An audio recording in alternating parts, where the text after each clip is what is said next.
And like I said, we'll be chilling for a second. Okay. See LinkedIn. I'm gonna mute on these. Okay, I have to hit go live on LinkedIn. Live now. You're not currently live. Schedule broadcast. Set up live video. Streaming software.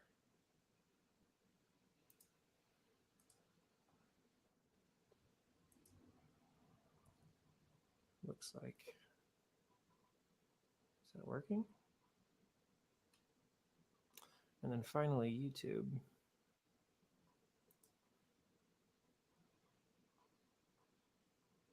Yeah, we're live on YouTube.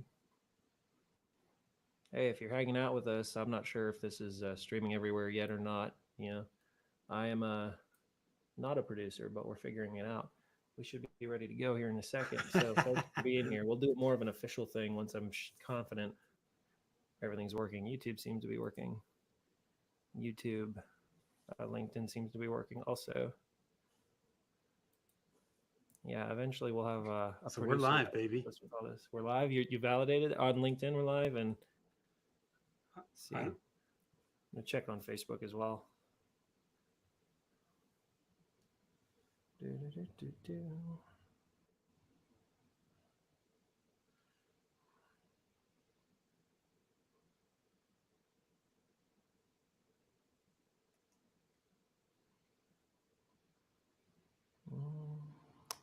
What do I have to push on here?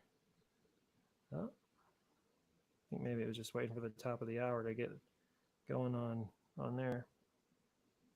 Yeah, we're live.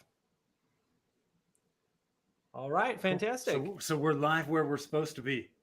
We're live where we're supposed to be. So this is good news. So okay, we're at the top of the hour. If you are tuning in, welcome. We're going to give it a few minutes here, 2-3 minutes to let the streams get warmed up and hopefully get a few more people in here before we get too crazy.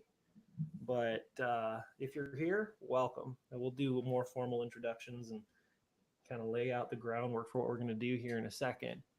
But I know, Tim, you and I were hanging out a little bit before we went live here. But, you know, for those who are rolling in, how have you been? I've been good, man. It's snowing. It's snowing in Colorado today, so getting a little bit of moisture. Snowing in Colorado. Has it? So I'm pretty far. I'm in Greenville, South Carolina. It's not snowed really once. Usually here we have at least a couple inches a year. When I say a couple inches, that's like over the course of a winter. So dustings, it's not been a lot. Yeah. How's your winter been treating you, Tim? It's been good, man. It's it's typical Colorado weather. It's all over the place. So like this past weekend, it was in the 60s and sunny. It was gorgeous. And then it snowed today. So, they always say if you don't like the weather in Colorado, wait 15 minutes and it'll change. So, right. Hey, if you are watching this stream, do me a favor and comment somewhere because I'm got Facebook, LinkedIn, and YouTube up, and I want to see where the comments pop up on my screen so we can do a good job of working with engagement with you folks. So do me a favor. If you're hanging out with us, just say hi. You will be a legend and a hero if you do. I don't know, maybe if I do that from my phone, maybe it'd be easier for me to manage comments from my phone. Who knows?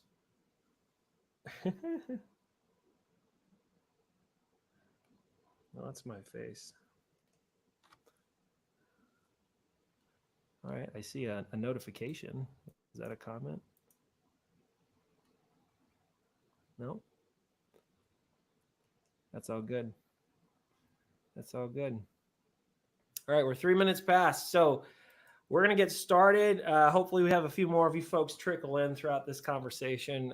But hey, welcome to the first of hopefully many Fireside Falcon. And what this is meant to be is I'm your host, Jonathan Schofield. I am the CEO and founder of Channel Falcon. And I've got too many cool friends to keep them all to myself. So Tim Fitzpatrick is our guinea pig and one of our good friends over at Rialto Marketing. So thank you for being on the premiere first ever recorded live stream of Fireside Falcon. And any technical issues we have, you're a trooper for hanging in there with us. But Tim, tell us a little bit about yourself and where you're from, what you're up to, what you're looking forward to today, and then I'll kind of set the stage for what we're going to jump into. Sound good? Cool. Yeah, I love it, and thank you for having me. I'm honored to be the first person. So never been afraid to be a guinea pig. But like you said, my company's Rialto Marketing. I'm basically I'm a marketing consultant, advisor, and outsourced or part-time marketing executive. So I help Wait, pause. I help MSPs grow faster. I think. Yeah. Are we working? All right, I did have to push go live. Yeah, yep. I'm a dummy is what I am. On YouTube, if you're on YouTube, I would have seen it. See, this is what I meant about you being a guinea pig. Yeah, that's why I probably didn't see any comments. All right, hey, we're going to start over. For those of you who might have been with us on YouTube or on Facebook, we just went live on LinkedIn because Jonathan's new to this whole streaming to multiple platforms thing. So we're going to kick things off. So if you did watch on YouTube or Facebook, I'm going to repeat myself. If you're joining us on LinkedIn, we're just now getting started 5 minutes past the top of the hour. So anyways, I'm Jonathan Schofield. I am the CEO and founder of Channel Falcon. And this is our inaugural first ever Fireside Falcon. What it is meant to be for folks like you who are joining is I've got far too many friends that are way too cool for me to keep them all to myself. Tim Fitzpatrick has volunteered to be our guinea pig for this first ever live stream. And the goal here is really just to have some meaningful conversations that hopefully you guys get a lot of benefit from. So Tim, tell us a little bit about yourself, where you're from, what you're looking forward to today. Before we went live, and before we figured out that we weren't live on LinkedIn, you were telling us it was snowing in Colorado. So yeah, introduce yourself. Tell us about what's going on. Yeah, of course. So Tim Fitzpatrick with Rialto Marketing. Pleasure to be here with you, Jonathan, and thanks for having me. I have no problems being the guinea pig here, but yeah, like you said, I live in the Denver metro area in Colorado, and I'm here because I love doing stuff outside, mountain biking, skiing, hiking, paddleboarding, all that good stuff. So professionally, my company Rialto Marketing, we're marketing consultant, advisor, and outsourced or part-time marketing executive. So primarily work with MSPs and help them grow faster without the commitment or cost of a full-time executive. So I jump in, I help MSPs remove the roadblocks that are in their way in 3 critical areas of marketing: strategy, which I think of like fuel; planning, where we're talking about the vehicles; and then leadership, where either we jump into the driver's seat or we can guide or coach the owner and their team so that they feel comfortable being the driver. So I'm just excited to chat marketing and business, man. I love talking about growth. And obviously we're going to talk a lot about, marketing from a strategic standpoint today, more than the tactical side of it. So, man, I'm just excited wherever the conversation goes. I love it. I love it. Thanks for that introduction, Tim. I'm thrilled to have you here. So for those of you who are joining us, and I do see some of you on LinkedIn, do us a favor. Just because this is our first ever one and I'm managing multiple streams here, trying to figure out how is best to do this. Can you do me a favor and say hi in the comments, just so I can see where your comments are coming from, and make sure that I do a good job of including you. One of the things we want to do today is make sure that it's as interactive as possible. So as you're listening to Tim and I get on our soapboxes and share what's on our minds, definitely we covet and crave your interaction here. So don't be shy. Here's the goal for today, right? I always say whenever somebody attends a webinar or they see a live speaking event, or even just listen to a podcast or whatever it might be, there's usually one at max, maybe two things that the attendee will take away, right? So today is not going to be death by PowerPoint. It's not going to be drinking from a fire hose in terms of, tons of things for you to scribble down in a notebook, though I do think you're going to get a lot of value out of it. I love to identify what those two things are before we even get started and tell you what they are right at the beginning, so you can decide if it's worth your time to hang out or not. And also so that, like, I'm going to plant the seed now to be the thing that you walk away with, hopefully. And I wrote them down. If you are an IT provider, whether you are a business owner or whether you lead in the sales and marketing and growth effort of your business, whether you're an account executive for an IT business or whatnot, I want to empower you to control your own destiny and for you to walk away believing in your own ability to win. That's the number one. That's my number one. If you walk away empowered today, that will be a huge win in my book. And I think Tim will agree.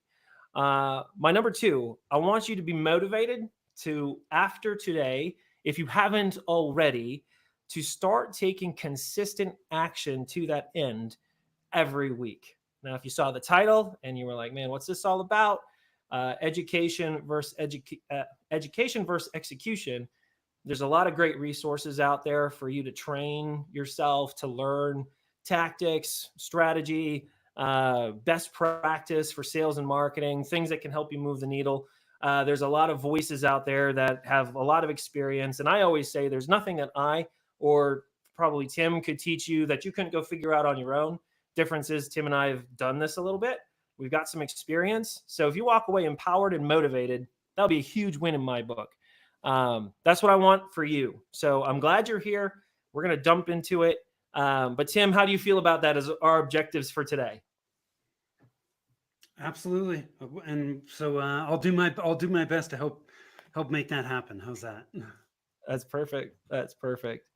At the end of today, there's going to be three things that we encourage you to specifically do that may be of benefit to you. Some resources, time with Tim, time with myself, and community that if you're an IT owner or salesperson that you can join. So hang in there for that. But that's just going to be tagged on right at the end. Really, today is all about delivering value to you if you're here. So let's jump in. Get off the couch. Get off the couch. All right. That's what we said. We want you to get off the couch. Education versus execution in IT business growth. So I want to start off with a story, and this is a real story. Literally had this, and this was, Tim and I have been planning this conversation for a while now. And literally just yesterday, I had a conversation with an IT business owner. And they're very, very well-rounded out MSP. They've got a growing team. They've got customers, and they're adding customers. And, they're not quite at 3 million in revenue. So they're right in that, there's a huge chunk of the MSP market that's between their first million and that, 5 and above in revenue. So cash flow is still precious, yet they're experiencing some growth. And because of that growth, they've been able to make some investments into their growth engine. And he told me this story of in 2023, one of the things that they did was they contracted with a digital marketing agency and to provide management for digital marketing campaigns. And so fast forward to 2024, they did this in 2023. After a 12-month commitment of going through this, they spent over $70,000. I'll say it again, $70,000 in digital marketing. Part of that, of course, went to the agency, and a big chunk of that went to the ads themselves. And they received nothing back, literally nothing. Of course, it's heartbreaking to hear. I wish that it was like the first time I've heard that story, but I've heard it many times. Tim, I would love for you to just kind of respond to that organically. When you hear that, how does that make you feel? And just what's your initial reactions to that? Yeah, like you just said, Jonathan, they're not in a on the beach by themselves. I mean, there's so many eh, MSPs and just business owners in general that I speak with that are in that same boat where they've invested and they have gotten little to no return. Mm. It pains me to hear that. Like I mean, I don't enjoy hearing that. But it happens all the time, unfortunately, and so and look, here's the reality with marketing that a lot of people will not say, but most marketing doesn't work. And like even people like me that are in marketing, we're always testing, measuring, and learning from the activity that we're taking. So it's not like everything that every marketer does is gold. It's not. That's the reality of it. Um, but somebody should not be spending that kind of money and not seeing a return. When that happens, there's issues, and we got to figure out what went wrong and what needs to happen moving forward, because they're they're typical responses that people have when they've had that experience, right? The first one is they go, "Oh, I did marketing, it doesn't work," and they stop. And that, to me, that's horrible. That's one of the worst things you can do. um and then they're now jaded, and it's just like marketing doesn't work. Mm. Well, it's not that it didn't work, it's just that there were things that were out of alignment, and we need to get those things in alignment so that they work more effectively moving forward. Yeah, I love that. Hey, folks, I see you guys commenting on LinkedIn. And if you're commenting on YouTube or Facebook, I may not see it as quickly. But most of our folks are joining us on LinkedIn. We're going to have a couple questions for those. We got 18 people on deck with us. I'm going to have a couple questions for those of you watching today. And I definitely covet your insight and feedback on these topics. So, this specific, like I said, thank you for sharing that, Tim. Literally, this was a conversation yesterday, and it happens all the time. And the question is really, what's an MSP to do? Cash flow is so precious when you are between your first million and your next 5 million in annual revenue, and to see 70K of that, and you think, what could that have gone to instead? And I think you're right. People have a visceral reaction to those investments not panning out, and the temptation can be to swing the pendulum too far the other way, say, "Oh, marketing doesn't work." So I think this is a good transition to what I want to discuss. What is the difference between sales and marketing anyway? How do you measure success in marketing as a business owner? And just, I want to have a conversation around that. Before you respond to that, Tim, I want to ask the group, if you are an IT business owner, if you run an MSP, where did your last customer come from? If you'd be willing to share that with us in the chat. I have a sneaking suspicion where the majority of MSP clients come from, but I want to hear from you. Well, later on, we're going to ask other questions, but that's the first one. So if you'd be willing to share that with us, where did your last customer come from? And maybe as like an addendum to that, however you choose to answer that, did your marketing efforts play a role in that customer coming on? All right. So Tim, I want to throw that to you. Sales and marketing, are they the same? Are they different? How do you measure success as an IT business owner when it comes to your marketing campaigns? Yeah, they're different, but they're intertwined, right? It's not, sales or marketing, it's marketing and sales, or sales and marketing. They have to go together. To me, it's one of the best definitions of marketing is from John Jantz over at Duct Tape Marketing, and he talks about marketing is, the whole job of marketing is to get someone who has a need or a problem we can solve to know, like, and trust us. Hmm. The whole job of marketing is to warm people up, to find those people that we can serve, warm them up, so that when that need or that problem becomes great enough and they raise their hand, they think of us. And when our marketing does that, there's a handoff to sales, right? It then becomes sales job to to bring that customer on as a new client. And so if marketing is doing its job, it is feeding warm leads, people that are already predisposed to what we do to the sales team. And then that sales conversation becomes much, much simpler and more effective. Frankly, you're going to close at a higher rate if marketing is doing its job. There's something you So said. That's the first thing. Now, go ahead. No, there was something very specific about what you just said that I want to call out that I really love, but please finish your thought. Well, no, I was just going to say the second part of your question was, how do we measure? And I think we can have a deeper conversation about this, but what you measure depends on what you're actually doing, right? What activities you're actually taking. But what I will say is with marketing, there are a lot of vanity metrics. There are a lot of metrics that just don't mean anything, right? They may make you feel good. How many people are on your email list? How many people follow you on LinkedIn? To me, none of that stuff matters if it's not generating leads that become clients. And so in general, right, we need to keep metrics for marketing simple. And if you are not tracking how many leads you're generating each month, where they are coming from, and how many of those convert to clients, those are the three metrics you need to start with. I love that. I agree. So the definition of marketing you shared, who was the gentleman's name? The duct tape marketing. What was his name? John Jantz at Duct Tape Marketing. John Jantz. So John Jantz at Duct Tape Marketing. Getting customers to know, like, and trust us is the work of marketing. Yeah. So it's getting someone who has a need or a problem we can solve to know, like, and trust us.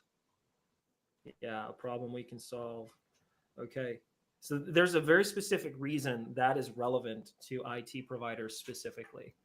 Because if you run an IT business or if you run sales for an IT business, I don't have to tell you, you don't sell pizzas, you don't sell shoes, you don't sell something that you can put in a box and ship out the door. You don't sell a SaaS product that someone can add to cart and subscribe to, right? You sell a partnership-driven relationship that is built, I believe, and you can please challenge me on this if you're watching, is really predicated on trust. And so getting people to know, like, and trust you as the battle cry of why you do market. Apologize, my phone was ringing. Note to future self, silent before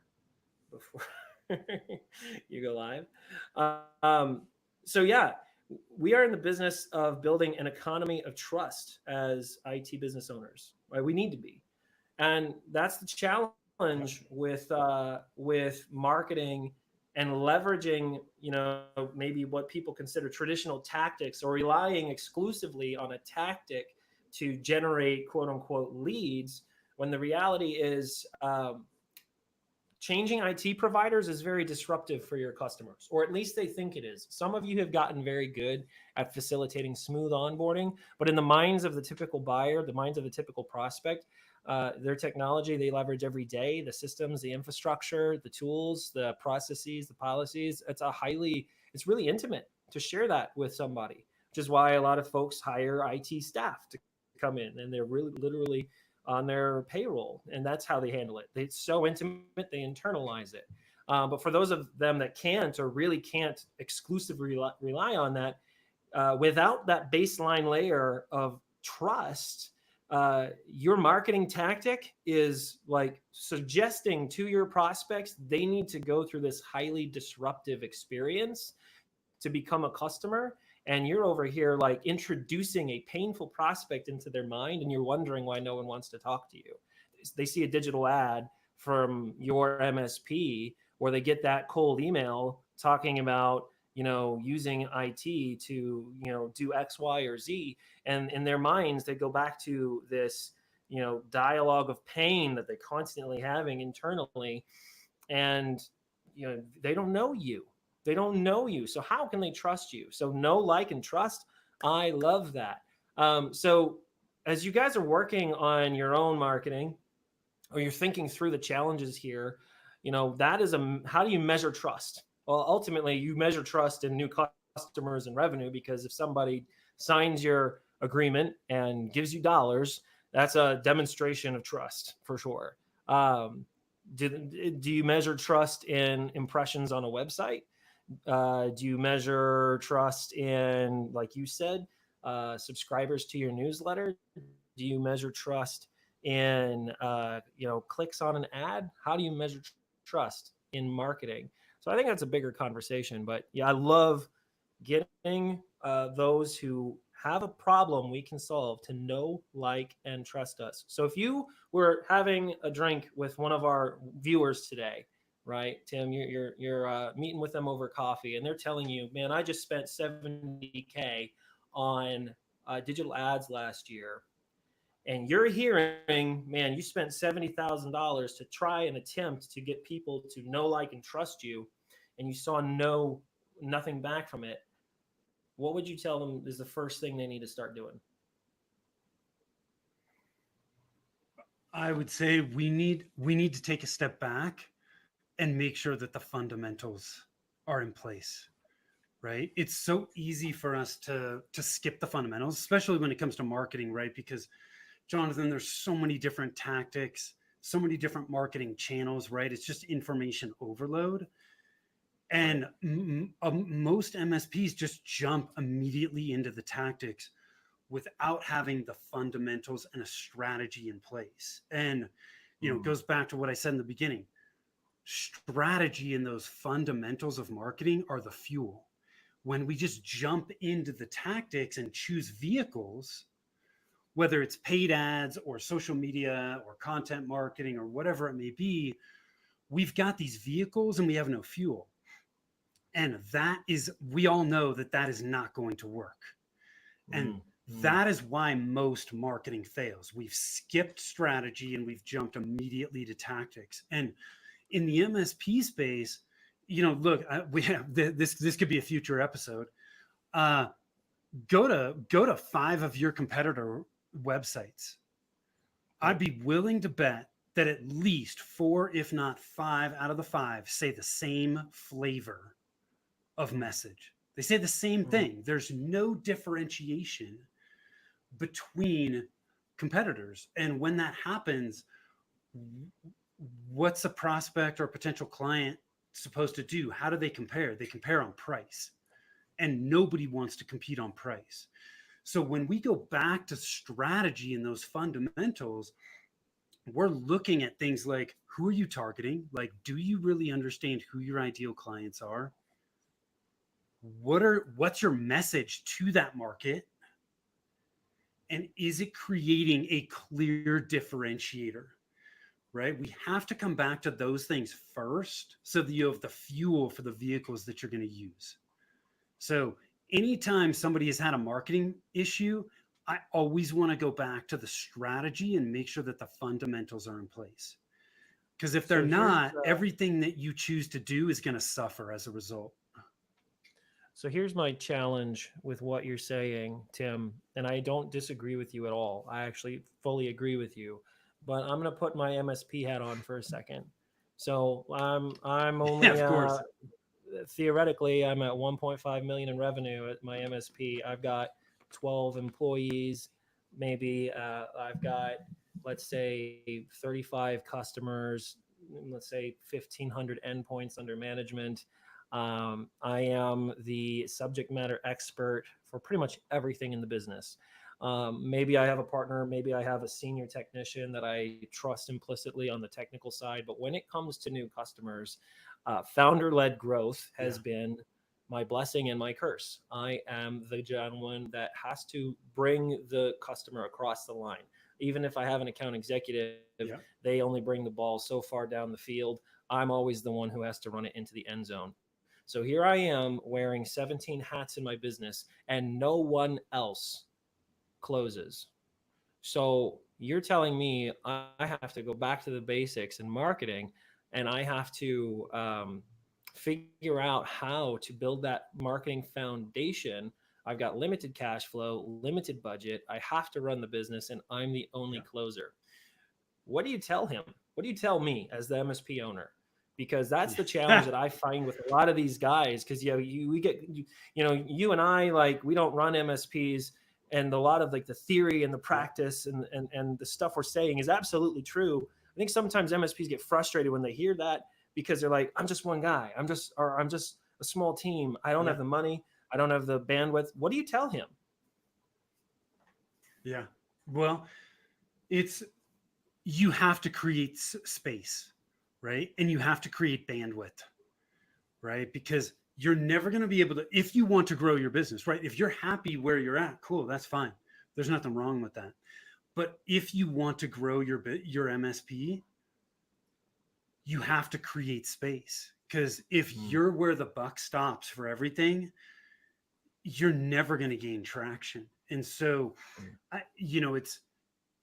I talk to a lot of MSPs who are trying to drive marketing efforts, and they're trying to manage something that they don't understand, which is, it's impossible, right? And so if you're gonna be able to do that effectively, one, you need to find a resource who can help you with that, or multiple resources, right? We are one of those resources. But you also have to create the space and the bandwidth so that you have the time to put into that. Yeah. There's no way around it, right? Most people are not going to like to hear that, but that's the reality of it. Because if you can't create space and time for you to focus on the areas of your business that are going to help drive growth, then you're going to struggle to grow. Yeah. So you got to identify how you can pull yourself out of some of the treadmill activity that's going on in your business, so that you can get off the treadmill and focus on the things that are going to help you grow. That's the first thing that has to happen, because I can help guide somebody in how to lead their marketing efforts, but if they don't have the time to actually do it, then they're not going to be successful. You're spot on. I definitely agree with that so much. Creating the space and bandwidth. Listen, so those of you who resonate with that you're listening today, and maybe that sounds like you're between your first million and 5 million in revenue. You've got a handful of employees. You've got, a few scores of customers maybe, and you're feeling the weight of all of those hats and unsure how to do it. Like, first of all, you need to be commended. I honestly truly believe that it's not for nothing that you've come to where you are, and how you've come to be where you are, wherever you're at in your career and your entrepreneurial journey, started with some tough choices, I'm sure. And maybe you learned a lot along the way, and now you've got something. You've got something, and you should be proud of it. As you look ahead to what's next, you got to remind yourself how you got to where you are. And it didn't come passively. It came actively. It came through choices you made, and you executed on those choices. And when we say the difference between education and execution, and you hear Tim here telling you need to create space for that, you have to decide what's most important and where your value is most impactful to what you want to do. What I'm telling you, so just black and white, you need to carve out time in your calendar and treat it as sacred, dedicating that time to your business growth. And business growth is marketing, business development, channel, and sales. And they're all part of your growth engine. So in some ways, like when we say the difference between sales and marketing, they are cogs that are complementary, that have to both exist in your growth engine. How do you make them exist? Right? I've struggled with that. Channel Falcon started. We went live with Channel Falcon September 1st of 2023. It's not very old, right? We have just a ragtag group of employees, and out of the gate, in fact, like one of the reasons Tim is on this call. This is transparency time. One of the reasons Tim is on this call is because when I launched Channel Falcon, I was the solopreneur doing everything. I was doing the sales, I was doing the marketing, I was doing the delivery. Functionally, I was responsible for the whole ball of wax. And Tim comes to me, we get connected, and he says, I love what you're doing. I would love for you to go through an exercise with me. And I'm going to make sure I read it so I say it right. It's called the uh, Quick Start Marketing Strategy Game Plan.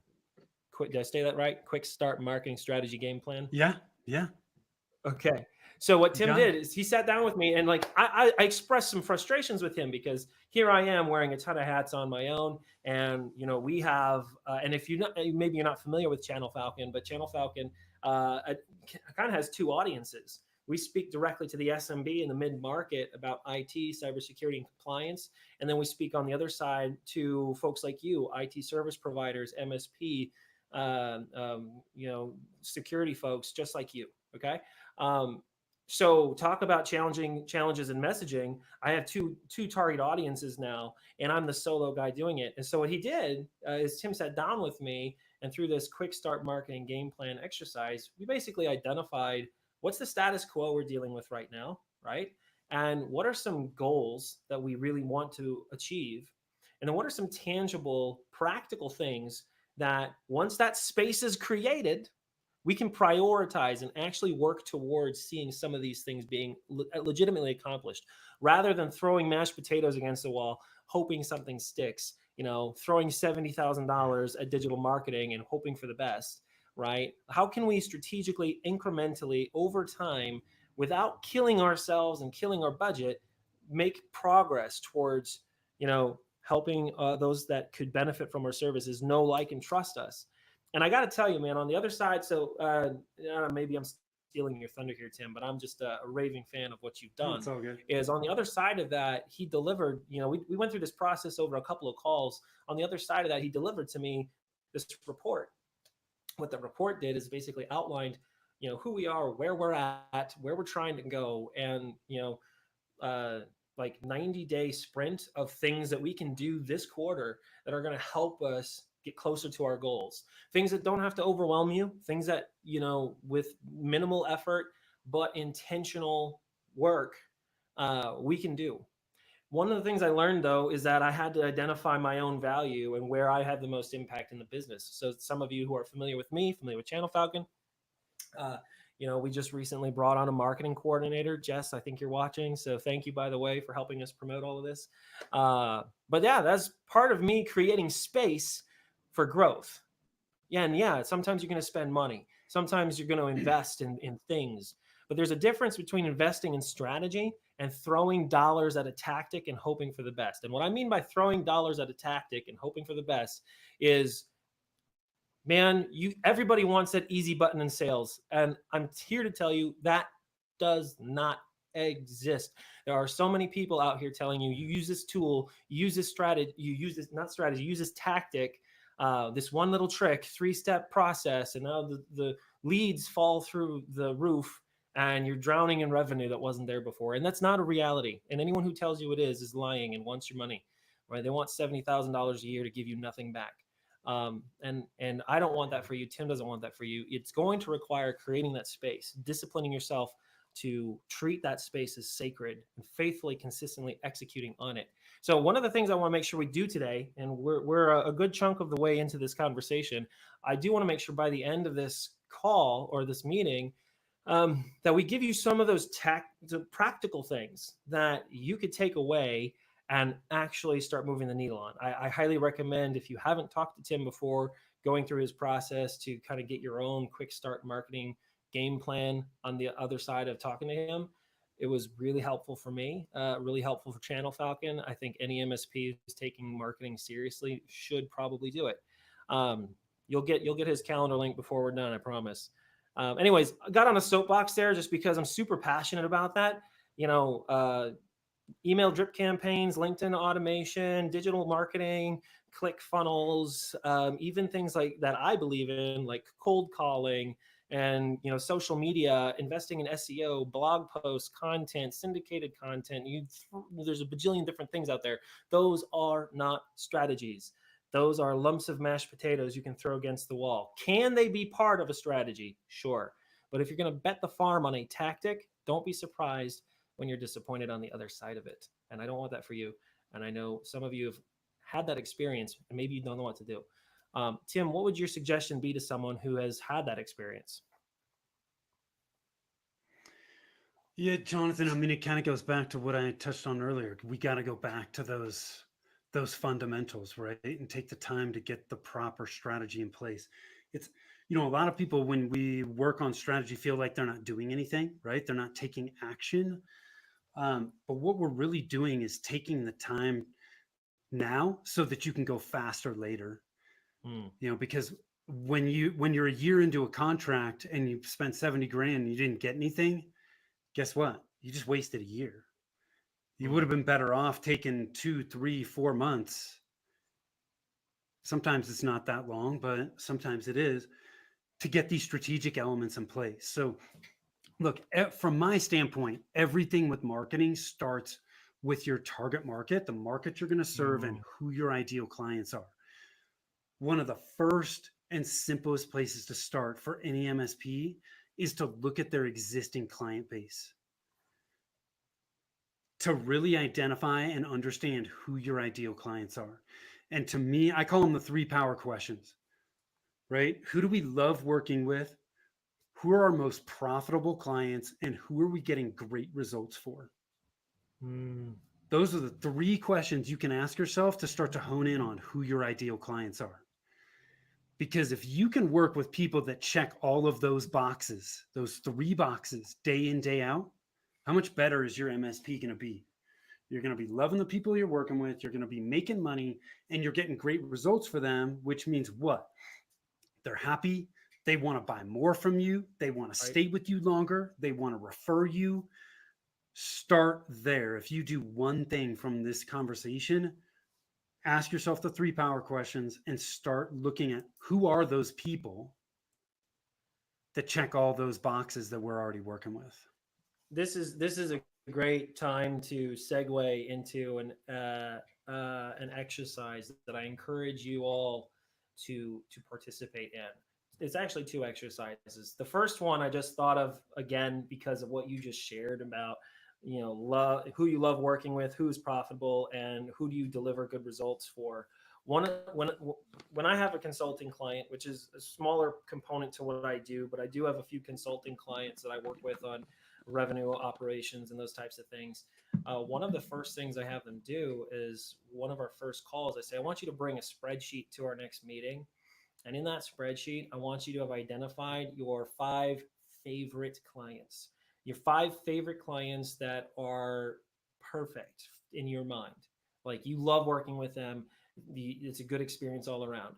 And what's really eye-opening about that exercise is when they do that, I say, all right, pull up their website. So we're on this call and they pull up the website of their customer. And I say, tell me the story of this client. Tell me the story of this customer, right? Where did they come from? What industry are they in? What do you do for them? What do you provide for them? What do you charge them? Things like that. And then what I discover is what you discover going to that exercise is not every one of your favorite clients that you love is profitable. Not every client that is profitable do you love. And not every client that you love or that is profitable do you deliver results you're always the most proud of too, right? That trifecta of who you love working with, who's making you money, and who is getting great results from your partnership, that is a massive place to start. And that's how I do it with my clients. I say, let's sit down, let's pull up 5 to 10 of your top clients and you tell me the story. And what I found is like, yeah, in that list of 5, you listed this nonprofit that you have a relationship with the owner and it's a passion project that you're excited about, but you've admitted to me you make no money on this relationship. You do it because you love this person. And because, and I've literally had that happen on one of these calls, and that was one of their top 5 is a small nonprofit that they made no money on. It's like, we love these guys, have a great relationship. I'm like, okay, cool, but you make no money. So if we go find an exact other client like this, what's that? It's probably not a good metric of like who your ideal customer is, right? Where do all 3 of those things exist? And in this particular instance, we identified, it's like, oh, For this particular MSP, manufacturing that had, some type of compliance requirement was just their bread and butter, right? And that exercise helps inform, because now maybe when you start configuring your marketing, you're not going to really talk to nonprofits, maybe, if that's your case, right? If your specialization, your differentiator, the thing that gets you excited, that makes you money, where you deliver a high value, now you're maybe going to not include who's maybe that second tier, third tier client. It's that first tier, that class act. Man, if I brought 100 of those to you this year, it would change your business dramatically. That's your ideal customer. All right, that's the first exercise. Get a list of your top 5 clients, and then go through the story in your mind with each one, or do this with me or Tim. We'd be happy to do this with you. Tell us the story of where they came from, and if you're making money, do you love them, and are you delivering good results? Second exercise I'm going to encourage you to do. Pretend you have 30 days, right? You've got the month of March. Here we are on the 27th. You've got the month of March to bring on a net new customer, right? And if you do not, you're getting lined up against a wall, and a firing squad's going to shoot you in the head. Your life literally depends. This is theoretical, of course. Your life literally depends on you bringing in a new customer in the next 30 days. And if you don't, game over, lights out, it's all done. Your life depends on it. How are you going to get them? I know what I would do, and I know what I would not do. If my life depended on me getting a new client in 30 days, I would not send 40,000 emails to prospects in those 30 days. I wouldn't send 10,000 emails. I might not even send a single email, to be completely frank. I'd probably send some, but I wouldn't rely on that volume play. If my life depends on it, no. I'm not going to spend $100,000 with Google. I'm not. It's not, my life depends on it. I'm not going to do that. This is what I would do. Well, I want you to respond first, Tim, but if you're listening, I'd be curious, what would you do? Maybe drop it in the comments, right? Your life depends on you getting a customer. Where is it coming from? How are you going to get it in the next 30 days? This will inform not only your sales efforts, but your marketing efforts for a couple of reasons. But Tim, what are your responses? What are your thoughts? Well, for most MSPs, the best place to go is their existing client base, right? And the partners that are in their network. They're warm. Go there, look for referrals through that. Frankly, and look, Jonathan, we know this, most MSPs, their largest growth source is through referrals, right? The problem with referrals is they're not predictable and they're not scalable. You're going to hit a ceiling. So you have to expand into other channels. But just because you have to expand beyond that doesn't mean that is a channel that you should ignore. And frankly, a channel that you shouldn't have a system or a process for.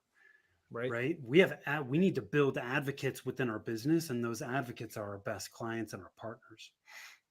So to me, that's the best. That's the most logical and the best place to start. I agree with you. And, if you take 10 MSPs and you put them in a room and you ask them, where did your last customer from? At least 9 of them are likely going to say word of mouth, from a referral. It either came from a customer referral or it came from a strategic partner, right, that recommends them. You go back to that economy of trust we talked about earlier. That is why that is so successful for MSPs. Brokering that trust is the work of business development and sales for you. It is absolutely critical. And when an introduction happens, that trust has been brokered on your behalf. Your customer that's a raving fan is like, man, we love working with XYZ IT. And we would recommend them to anyone. Man, that trust has been brokered for you. Or as a business consultant or HR payroll agency or virtual CFO or whatever, or a VCIO that loops you in because you've got a relationship with them, that trust has been brokered. So that's why referrals are so great. So if my life depended on it, that's the first thing I would do. That list of my 5 favorite clients, man, I'm getting on a call with them and saying, listen, we have big plans for growth this year. Step 1 in that growth is making sure you're happy. So you tell me, what are we doing really well for you? And be honest, tell me areas that we can improve. right? If they're your favorite customers, they'll do that with you. And if they do that with you, they will be constructive. They'll also have a lot of positive things to say.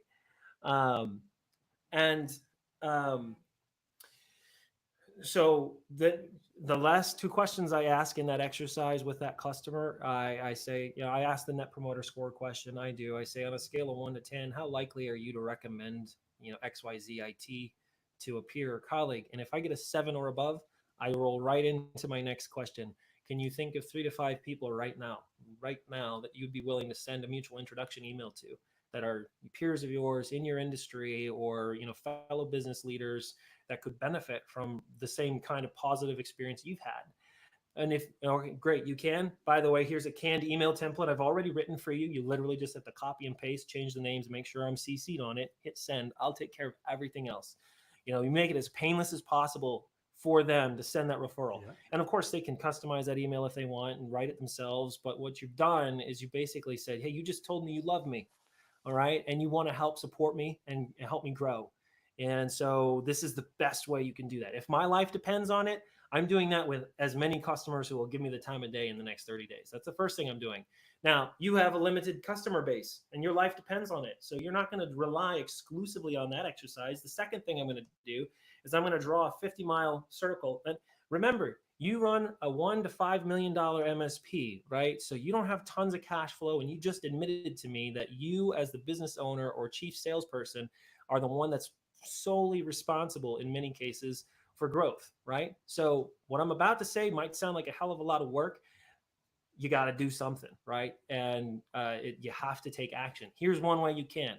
You draw a 50-mile circle radius around your HQ, and you identify within that 50 miles who are good fits to be your next customers, right? Hopefully one of those customers that you talk to and ask for the referral, they send you some referrals, but your life depends on it. So you're going to go literally introduce yourselves physically. You're going to take a box of Krispy Kremes and a business card, and you're going to walk into their office and say, hey, this is Jim with XYZIT. You don't know me, but we work with a lot of awesome folks in the community just like you. All I'm doing today is introducing myself. Thought I'd bring breakfast or bring a coffee break to you guys, whatever, and would love to make a connection and see how I could be of help to you guys. You hand those off, you disappear. You make sure you hand them off to the right person if you can. Do some reconnaissance. That's the next thing I'm doing, right? And then the thing I'm doing after that is now I'm going into cold calls. Now I'm literally picking up the phone. Now, my life depends on it, remember? So those are the things that I'm going to do first. I'm going to talk to my customers. I'm going to talk to clients.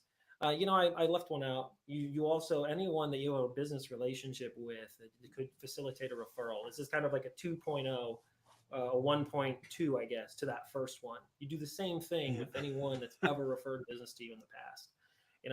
Those are the things I'm doing. Now, what you notice in that is a lot of the typical tactics that get sold to you as an MSP for how to get new customers are not in that list. Now, there is a place for content on your website. There is a place for digital marketing. There is a place for going to events. There is a place for cold calling. There is a place for SEO. There is a place for you name it. All of those tactics have their place, but they are not going to be the thing that closes business, that brokers trust on their own. It's the sum total of every touch point you have with a prospect that earns their mental real estate and helps you move the needle on earning trust. So that's a big soapbox, but it's an important one, I think, for folks like you. Tim, what are your thoughts on that? How would you respond to those things? Yeah, well, I agree with what you said, and we, like I said in the beginning, if your life depended on it, you gotta start with what's gonna bear the most fruit as quickly as possible. I think there are a lot of opportunities for low-hanging fruit with MSPs outside of just referrals, but it's, you kind of touched on this. Look, there is no marketing silver bullet here. You got to have a plan in place, and you got to work multiple avenues if you're gonna truly build a marketing engine long term. So and you have to have realistic expectations, because there are people that are selling a bill of goods and over promising and under delivering. And, that just doesn't work well for anybody. Yeah, I agree. Rafi, I see your comment. So I shouldn't ask the one thing I can do question.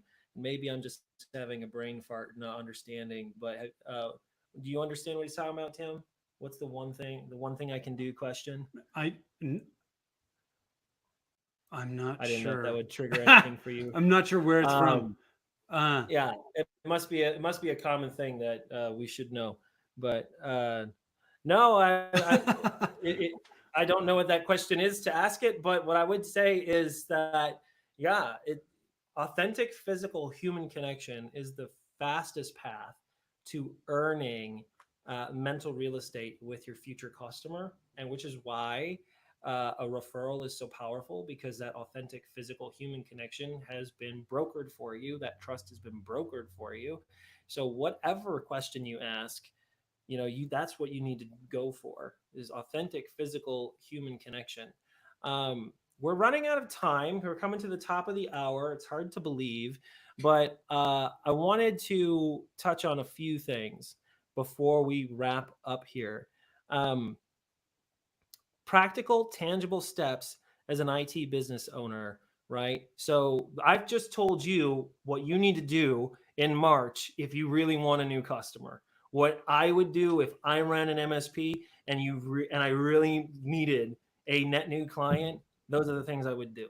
If you want some suggestions or thoughts on maybe ways to configure that or do it, hit me up. Let's talk. I can tell you what I would recommend, help you kind of fine tune that, and Tim, of course, would as well. Um, but that's some practical advice. Tim, in the next 30 days before the end of March. Now, going back to the basics on marketing isn't going to get them their next customer in the next 30 days, but it's no. still critical for the long-term play, because marketing and sales, being cogs in the same growth engine, need to be thought through intentionally. So what would you suggest anyone watching should start doing right now that helps move the needle for them? Yeah, I love the question of what am I going to do to get my next customer, right? If my life depends on it. Um, because I think it kind of helps you hone in and focus. At the same time, you can't be running your business long term like that, month in, month out, because you're never going to create a solid plan that you can actually work, right? So I think we do again need to take a step back and be like, hey, where are we at currently? Right? You can't create a plan to figure out where you need to go until you know where you're starting from. Hmm. So, and look, this isn't just with sales and marketing, like this is with everything. Like, we need to understand where we are with our marketing, where we want to get to, and then we can create a plan to outline what actions we need to take to get from where we are to where we want to go. So, if I can leave people with one thing to think about from this conversation, it's you got to focus on this strategy before jumping into the tactics, because the tactics is what almost every MSP jumps into, and then they wonder why stuff isn't working. It's because the strategy is lacking. There is something out of alignment, and you've got to start there. So while you're working your referrals to get your next new client, carve out space to work on the strategy so that you can create a long-term plan that's going to build more consistent, repeatable results. Yeah, I agree with that. Carving out space is huge. I would say that is probably your single biggest takeaway if you're watching today and you're struggling with getting clients, you're struggling with understanding where to execute, what tangibly you can start doing. I'm going to look into, I'm going to venture a guess that many of you are not prioritizing time in your calendar consistently. And I would suggest at least an hour a day needs to be spent prioritizing sales, business development, marketing, and everything in your growth engine.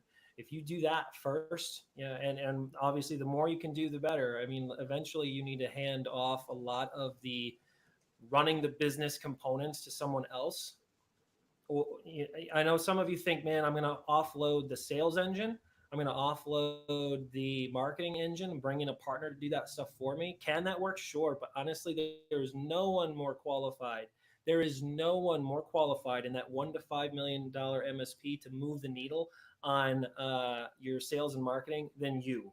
And yeah, once you've got the engine working and it's well oiled and the gears and cogs are all meshing really, really well, then you have the infrastructure to bring in those strategic partners and employees that can help you run that engine so you can do other things. But honestly, if you're struggling with sales and marketing, you business owner, CEO, IT business owner, this is no one else is going to grow the business for you. It's you. It's your job. You know that. You know that. So just one last thought on Channel Falcon and Rialto marketing for you to think about. If you can see my screen here, um, uh, if you're security conscious, you may be hesitant to use a QR code, and I respect that. Hence the little joke about malware. Um, you have my commitment that it's not that. You get access to my calendar link there, as well as Tim's calendar link on his website. If you would love some time with either of us or both of us, take a screenshot of this. You can go to channelfalcon.com or rialtomarketing.com and also book time with us those ways as well. Channel Falcon, this was not meant to be a sales pitch, but the idea is what we're doing is how do we facilitate that economy of trust, the idea of a warm referral for MSPs at scale. So that's what we're doing with Channel Falcon. It's in an alpha state. It's not for everybody, but if you're curious, I'd love to share with you what we're working on. Hit me up. Let's have a chat. Tim, what would you say in some final concluding thoughts with the last 30 seconds we have before we're done? Yeah, I appreciate the time. I hope people have gotten some value from the discussion. Just say to the MSPs that are watching or listening, if you're struggling with marketing, let's have a conversation and figure out what's going to work best for you. Because there is no one size fits all marketing plan, and you need somebody on your side to help you create a solid strategy and a plan that you can work. And I'll be happy to chat with you. If I'm not a good fit to help, I can certainly connect with folks. I'll vouch for that. I'll vouch for that because Channel Falcon is a happy Rialto marketing customer where we've gone through Tim's marketing quick start game plan process. And it was very insightful for us to do so. And I highly recommend that if you're watching this call and you've not met Tim, and get some FaceTime with him. He's a gem, and he's going to just overload you with tons of value that you were maybe not thinking of. And of course, I always want to chat with you too. So, hey, we are past our time, 1 minute past. I'm very grateful for those of you who have been viewing with us. Hopefully, you've been able to screenshot this. Of course, you can find us on our websites, on socials, and join us. I'm not sure when the next Fireside Falcon will be, but we've got a bunch of speakers we're lining up, and I hope that you can join us in the future as well. It won't always be sales and marketing. We're going to go down all kinds of tangents, but this is one that's near and dear to my heart. So thank you for being here, and we'll catch you next time.